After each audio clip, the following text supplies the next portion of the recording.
Bismillahirrahmanirrahim. Assalamualaikum warahmatullahi wabarakatuh. Alhamdulillah, salatu wassalamu ala rasulillah. Allahumma la sahla illa ma ja'altahu sahla, wa anta taj'alul hazna idza syi'ta sahla. Ya muqallibal qulub, tsabbit qulubana ala dinik. Ya musarrifal qulub, sarrif qulubana ala ta'atik.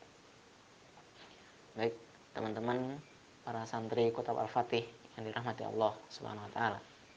Kita bersyukur kepada Allah Subhanahu wa taala yang telah memberikan kita banyak sekali kenikmatan. Baik nikmat jasmani maupun nikmat rohani. Nikmat sehat maupun waktu luang. Nikmat hidup ataupun nikmat mati. Allah Subhanahu wa taala membangunkan kita dari setelah tidurnya kita. Allah Subhanahu wa taala memberikan kedua mata kita sehingga kita mampu untuk melihat. Allah memberikan kedua telinga kepada kita sehingga kita mampu mendengar. Allah memberikan kita satu lisan sehingga kita mampu untuk berucap. Yang pada setiap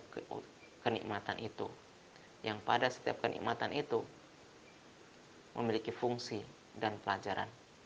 Maka belajarlah dari setiap kenikmatan yang Allah berikan. Dan tiada kata yang pantas bagi seseorang yang beriman kepada Allah SWT, melainkan ucapan syukur kepada Allah SWT atas segala kenikmatan yang Allah berikan. Maka perbanyaklah mengucapkan kalimat syukur. Alhamdulillahirabbil alamin.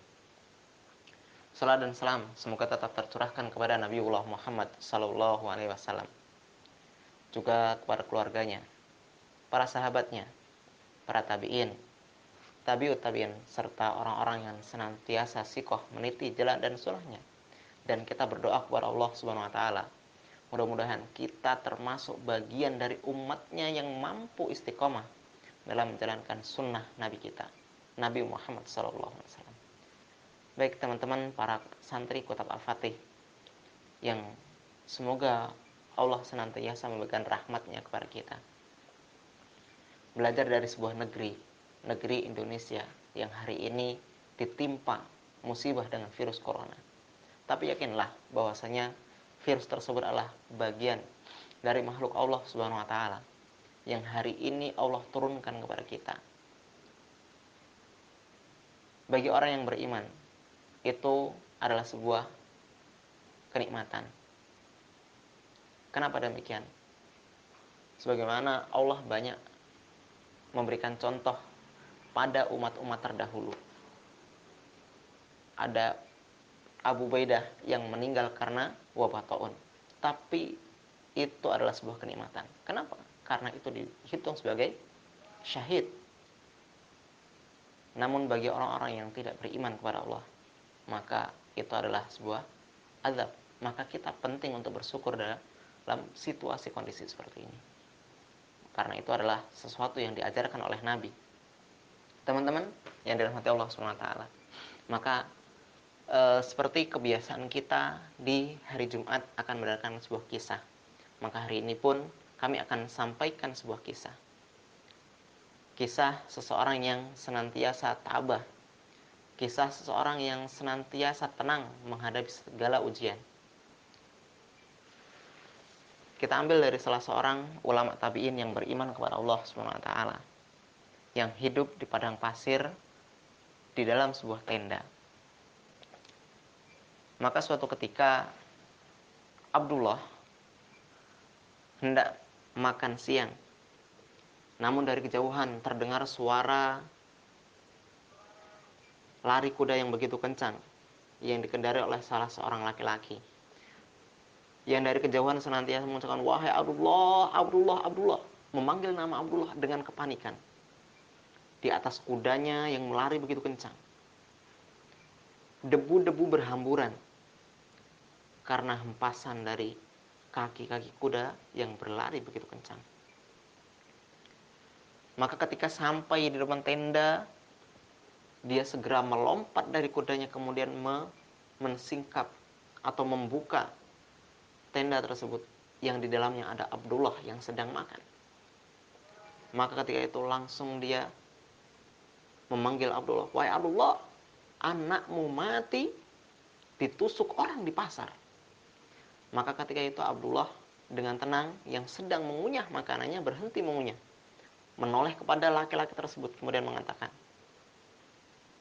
"Inna lillahi wa inna ilaihi rajiun."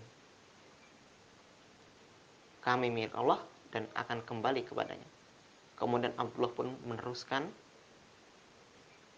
makanya dengan jawaban yang pasti, kalimat yang sederhana tapi memiliki makna luar biasa. Dengan tenang, tanpa amarah, tanpa emosi, Abdullah mengucapkan kalimat istirja yang itu juga diajarkan oleh Nabi. Maka kedua kalinya, karena laki-laki tersebut merasa mungkin bisa jadi Abdullah ini tidak mendengar kalimat saya, maka kembali lagi dia ucapkan, "Wahai Abdullah, anakmu mati ditusuk orang di pasar." Maka kemudian kembali Abdullah pun dengan tenang mengucapkan kalimat istirja, "Inna lillahi wa inna ilaihi rajiun." Kami milik Allah dan kami akan kembali kepadanya. Kemudian sampai yang ketiga kalinya, dengan kalimat yang lantang dan jelas, laki-laki tadi menyampaikan, "Wahai Abdullah, anakmu ditusuk oleh orang, darah bercucuran, dan mati." Kembali Abdullah pun mengucapkan kalimat istirja dengan sangat tenang. Inilah ciri-ciri orang yang beriman.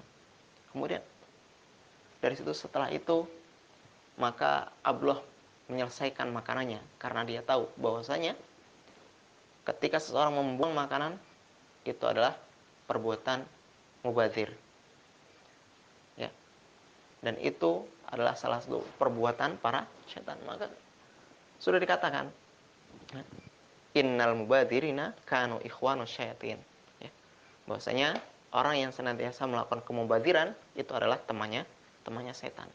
Lihat bagaimana tenangnya orang beriman ketika menghadapi sebuah masalah ataupun ujian.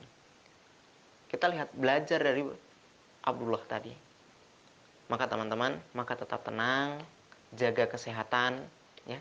Nggak usah panik, ada Allah yang senantiasa mengawasi kita. Ada Allah yang akan senantiasa menjaga kita, ya. Maka belajarlah sebagaimana Abdullah tadi, ya, dengan tenang, karena ini adalah salah satu ciri-ciri orang yang beriman ketika menghadapi masalah dengan ketenangan. Tapi ingat, ada sebuah pertanyaan besar di sini.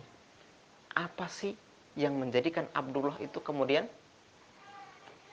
bisa tenang, padahal anaknya yang ketika itu meninggal dunia? Maka selamanya dia tidak akan pernah bertemu ketika dia masih hidup di dunia. Padahal ini adalah ujian yang begitu besar. Maka jawabannya adalah, silahkan dibahas bersama ayah bunda di rumah. Dibaca-baca lagi sejarah para salaf. Kenapa Abdullah tadi bisa tenang menghadapi sebuah ujian. Barakallahu fikum. Subhanaka Allahumma wa bihamdika asyhadu an la ilaha illa anta astaghfiruka wa atubu ilaik. Akhir kalam. Assalamualaikum warahmatullahi wabarakatuh.